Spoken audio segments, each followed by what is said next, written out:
बिस्मिल्लाहिर्रहमानिर्रहीम। अस्सलाम वालेकुम नाज़रीन, आप यूट्यूब चैनल देख रहे हैं। मैं इमरान खान हूँ। आज बहुत इंपॉर्टेंट दिन है। सबसे पहले इमरान खान साहब का जो अवाम के नाम पैगाम है वो मैं आपके साथ शेयर कर देता हूँ एज इट इज़, जैसे उन्होंने अडियाला जेल से ये पैगाम भेजा है।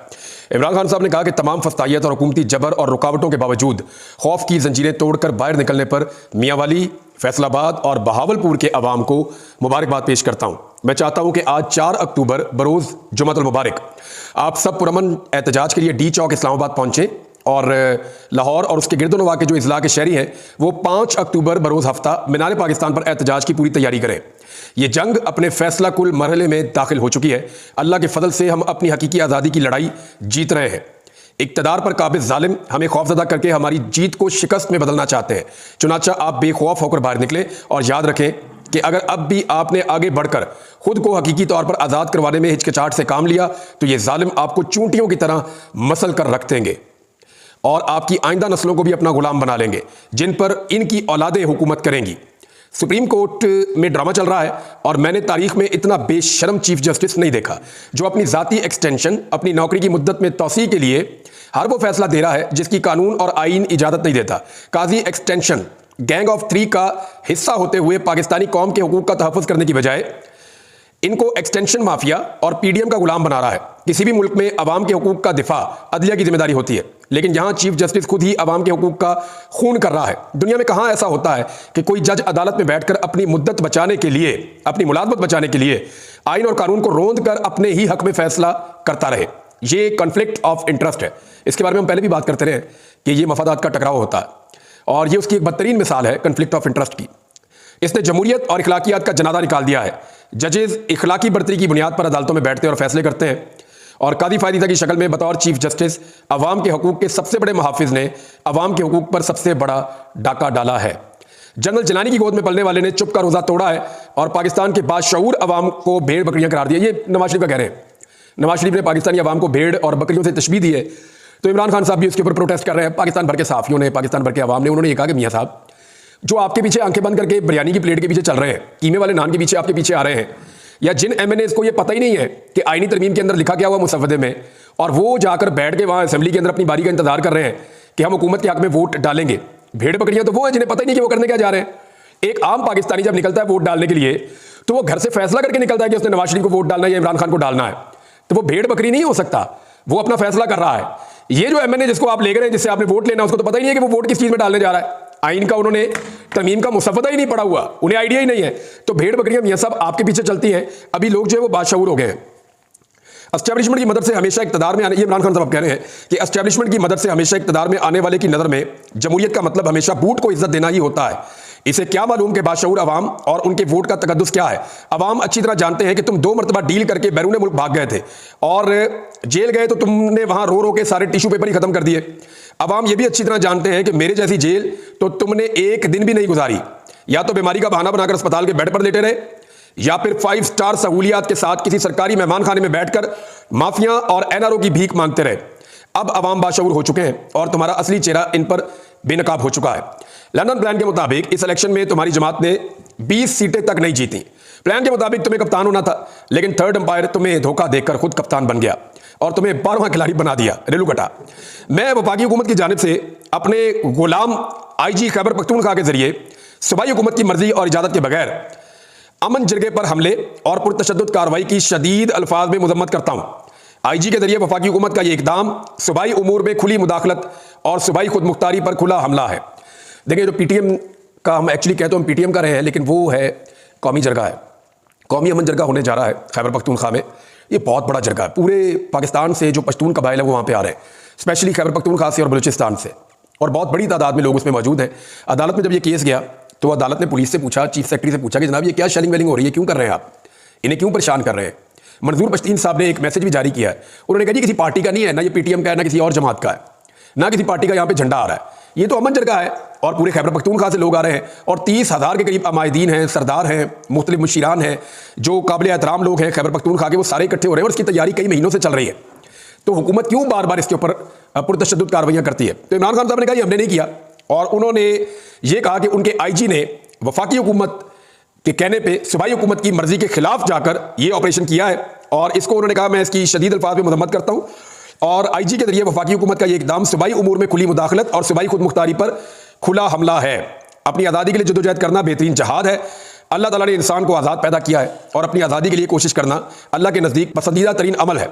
इसी वजह से आज़ादी की खातिर लड़ने वालों को शहीद का आला तरीन दर्जा दिया गया है और शहीद का मुकाम अंबिया के बाद सबसे ऊंचा होता है। तारीख गवाह है कि वो कौमें जिन्होंने गुलामी को कबूल किया वो कभी तरक्की याफ्ता नहीं हुई। इस वक्त हम अपनी आज़ादी की तहरीक में हैं जिसके लिए कुर्बानियों की ज़रूरत है।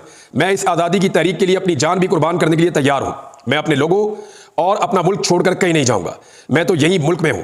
जितनी मर्जी सख्ती कर लें या जो चाहे सजा दे दें, मैं हमेशा अपनी और अपनी कौम की आज़ादी के लिए खड़ा रहूंगा।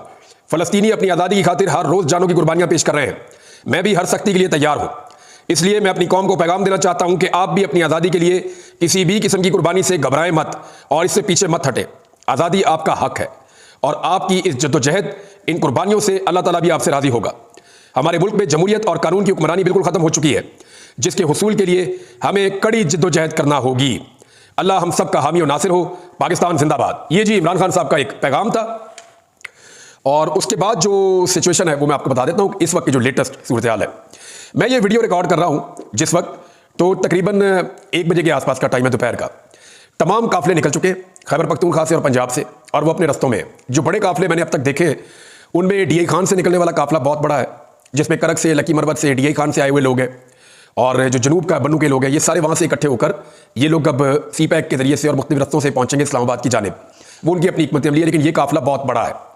एक काफला जो काफ़ी बड़ा है वो आ रहा है हज़ारा से, एबटाबाद, मानसेरा और हज़ारा डिवीजन से जो लोग इकट्ठे हो रहे हैं और रस्ते में भी इनको लोग ज्वाइन कर रहे हैं हरीपुर से, बाकी जगहों से। तो ये काफला भी निकल चुका है, इसमें बहुत बड़ी तादाद में लोग हैं।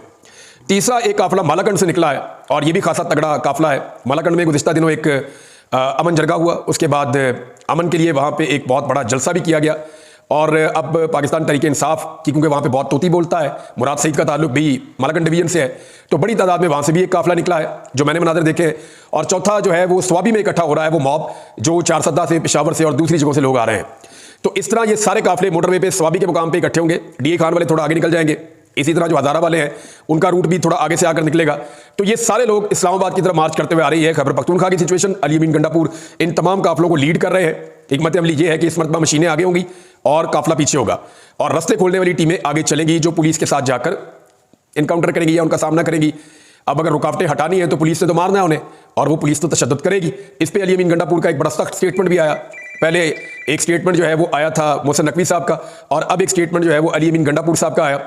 तो मैं दोनों आपको बता दूंगा, लेकिन खैबर पख्तूनख्वा के तमाम काफले इस वक्त रस्ते में हैं, वो जा रहे हैं डी चौक की तरफ। रावलपिंडी और इस्लामाबाद से अब इक्का दुक्का इतलात आना शुरू हो गई है, लोगों ने असेंबल होना शुरू कर दिया है, बाहर निकलना शुरू कर दिया है और लोग बढ़ रहे हैं डी चौक की जानिब। हालांकि तमाम रस्ते सील हैं, लेकिन जो लोग अंदर रहते हैं इस्लामाबाद में वो तो वहीं से निकलेंगे और मुज़ामत का सिलसिला शुरू हो चुका है। कई जगहों से रिपोर्ट हो रहा है कि पुलिस को कारकुनों ने टफ टाइम देना शुरू कर दिया है। जबकि इस जो पंजाब से काफले आ रहे हैं उनके लिए भी बहुत कड़ी रुकावटें हैं। जीटी रोड पे, मोटरवे पे, हर जगह से कोशिश की जा रही है कि रोका जाए। तमाम शहरों से निकलने वाले रास्ते बंद किए जा रहे हैं। लेकिन वहाँ पे पंजाब में एक इतला ये भी आई है कि कुछ जर्नलिस्ट बता रहे थे कि वहाँ पे रेंजर तलब कर ली गई है पंजाब के मुख्तलिफ शहरों के अंदर और कोशिश की जा रही है कि पंजाब से आने वाले लोगों को रोका जाए। जो सहाफ़ी एस्टेब्लिशमेंट के बहुत करीब है या पीडीएम के करीब है, वो सहाफ़ी अब बरमला ये कह रहे हैं कि 72 घंटे बहुत इंपॉर्टेंट है, कुछ भी हो सकता है, ये आर या पार वाला मरहला है। इमरान खान साहब या उनका मॉब कुछ भी कर सकता है। अगर ये लोग वहाँ पे चले जाते हैं, इकट्ठे हो जाते हैं और एक बहुत बड़ा मैसेज चला जाता है अदलिया को, तो अदलिया के अंदर पहले ही लावा पकड़ा है, तो सिचुएशन कोई भी रुख इख्तियार कर सकती है। बहरहाल सब लोग इस वक्त बढ़ रहे हैं इस्लामाबाद की जानिब, लेकिन दूसरी जानिब मैं आपको ये बताऊं कि पुलिस काफ़ी थकी हुई है। पुलिस के जो सोर्सेज हैं वो ये बता रहे हैं कि जितनी मुश्किल में इस वक्त पुलिस है कोई भी नहीं है और पुलिस की मदद के लिए दीगर लोगों को बुलाया गया है।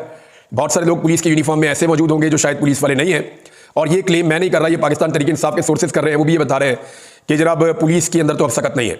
जितनी लड़ाई उन्होंने लड़ी है, तहरीक इंसाफ के कारकुनों को उन्होंने मारा है, जितनी उन्होंने गिरफ्तारियां की हैं या जिस लेवल पे वो ले गए इस मामले को, अब लोग तो थक नहीं रहे। तो पुलिस की एक लिमिट होती है। वैसे भी हमारे पुलिस वाले जो है वो एवरेज पुरानी 90s की भर्ती हैं।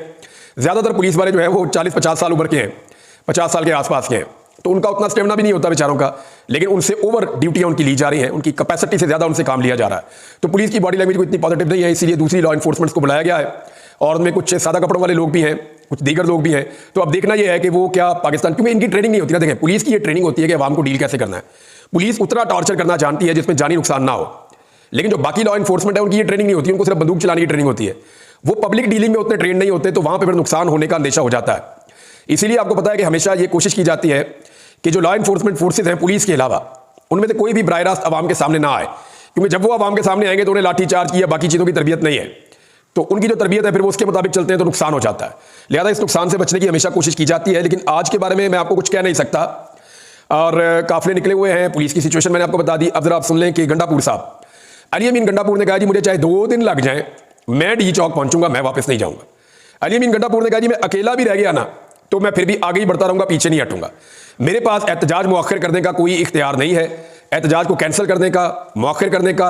अगर किसी के पास एहतजाज है तो वो कैदी नंबर 804 के पास है, वो जेल में बैठा हुआ है। जिसने बात करनी है उससे जाके करो, मेरे साथ कोई बात ना करे। मेरे पास कोई इख्तियार नहीं है, मैंने सिर्फ आगे ही बढ़ना है और मैंने डी चौक पहुंचना है, चाहे मुझे इसके लिए 2 दिन या ज्यादा टाइम लग जाए। अली अमीन गंडापुर ने एक वार्निंग दी है मोहसिन नकवी के स्टेटमेंट के बाद, क्योंकि वजीर दाखिला ने कहा कि जी जो आएगा अपना जिम्मे खुद ले ले और जो आएगा वो खुद ही रिस्पॉन्सिबल होगा, हमारी बड़ी तैयारियां हैं, फिर कुछ शिकवा ना करे। तो बड़े सख्त किस्म के बयान उन्होंने दिए हैं।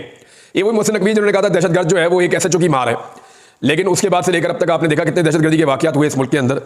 तो गैर संजीदा स्टेटमेंट्स ये दे देते हैं।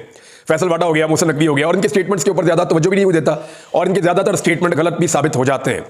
मोहसिन नकवी का कोई पॉलिटिकल स्टेक भी नहीं है पाकिस्तान में, उन्हें पता है उनका यही एक दाव लगा हुआ है, जब तक लगा हुआ है तो जो मर्जी वो कर दे। इसके बाद उन्होंने मुझे लगता है इस मुल्क से भाग जाना है।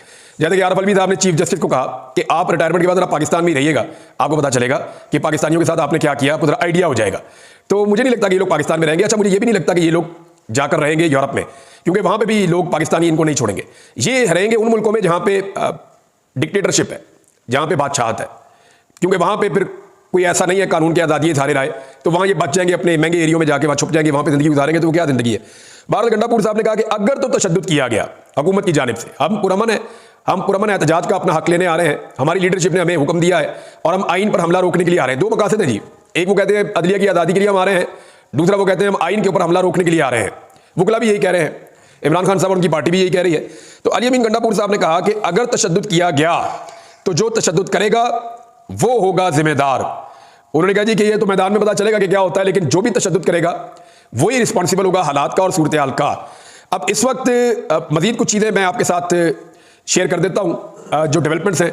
एक रब्ता किया गया है, एक नहीं बल्कि कई मरतबा रब्ता किया गया है। अभी एक दोबारा थोड़ी देर पहले पाकिस्तान तहरीक इंसाफ की सीनियर क़यादत से फिर से रब्ता किया, और ये रब्ता हुकूमत और हुकूमत को लाने वाले वो सब मिलकर कर रहे हैं और बीच में बंदे भी डाले हुए हैं। और उसमें यह कहा जा रहा है, पैगाम ये पहुँचाया गया है कि अभी भी अगर आप बात करना चाहते हैं तो एहतजाज आप मौखर कर लें तो किसी चीज़ के ऊपर बात हो जाती है, कुछ ले कुछ दे कर लेते हैं। लेकिन पाकिस्तान तहरीक इंसाफ का जो एक सिंगल मुतालबा अभी तक उनकी मुशावरत में सामने आया है वो बड़ा क्लियर है। हुकूमत अगर वो मुतालबा मान लेती है तो ये एहतजाज मौखर हो जाएगा, अदरवाइज लोग डी चौक पहुंचेंगे और सिचुएशन हुकूमत के हाथ से निकलेगी।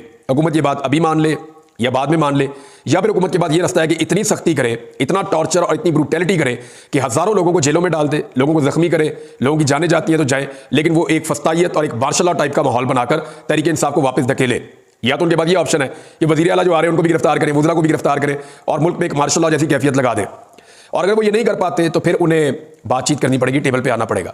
तो टेबल पे तहरीक इंसाफ का एक ही मुतालबा है कि आप आईनी तरमीम अभी मौखर कर दें, आप आईनी तरमीम मौखर कर दें, हम एहतजाज मौखर कर देते हैं। यानी 17 अक्टूबर तक तो बहुत सारे इवेंट हो रहे हैं ना पाकिस्तान में। अब बहुत सारे लोग ये कह रहे हैं, शफकत महमूद से भी स्टेटमेंट दिलवाया गया कि तहरीक इंसाफ को 17 अक्टूबर तक एहतजाज नहीं करना चाहिए। बैरून मुल्क से डिग्निटीज आ रही हैं, वज़ीर आज़म आ रहे हैं, कुछ हुक्मरान आ रहे हैं, कुछ वज़ीर ख़ारजा आ रहे हैं, शंघाई ताउन तंजीम का इजलास हो रहा है, लिहाजा तहरीक इंसाफ ज़रा रुक जाए, ब्रेक लगा दे। तो दूसरी तरफ मुतालबा तहरीक इंसाफ ये कह रही है जी हम रुक जाते हैं, हम गारंटेड रुक जाते हैं, आप इस आईनी तरमीम को रोक ले, अभी आप इसको मौखर कर दें, हम एहतजाज मौखर कर देते हैं, आप दोबारा जब आइन पर हमला करेंगे तो हम दोबारा एहतजाज शुरू कर देंगे। तो ये तहरीक इंसाफ की जानिब से कहा गया है। लेकिन अभी तक तो सूरत हाल ये है कि घोड़े निकल चुके हैं, काफिले मैदान में आगे बढ़ रहे हैं, दोनों जनब तैयारी जो है वो मुकम्मल है और ऐसा लगता है कि काउंटडाउन हो रहा है एक्शन के लिए।